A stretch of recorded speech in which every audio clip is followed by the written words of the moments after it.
नमस्कार मित्रांनो, तर बघू शकताय जर आपण काकडीचा प्लॉट आहे तर आपण इन्फ्लक्स कंपनीचा सुपर क्रॉप आणि ऑलराऊंडर वापरलेलं आहे. तर एक नंबर फुल सेटिंग झालेली बघू शकताय.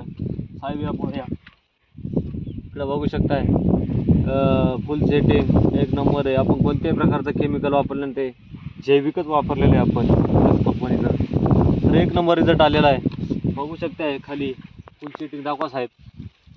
इकडं चांगल्या प्रकारे क्वालिटी आहे काकडीला, मार्केटमध्ये पण चांगल्या प्रकारे विकल्या जाते. बघू शकताय फुल सेटिंग करून दाखवा साहेब. एक नंबर सेटिंग झालेली. तर हे चांगल्या प्रकारचं औषध आहे, आम्ही वापरलेलं आहे. टमाट्याला पण वापरलेलं आहे आपल्या. बघू शकताय फुल सेटिंग. शेंडा पण भरपूर प्रमाणात निघालेला आहे. दाखवा बरं.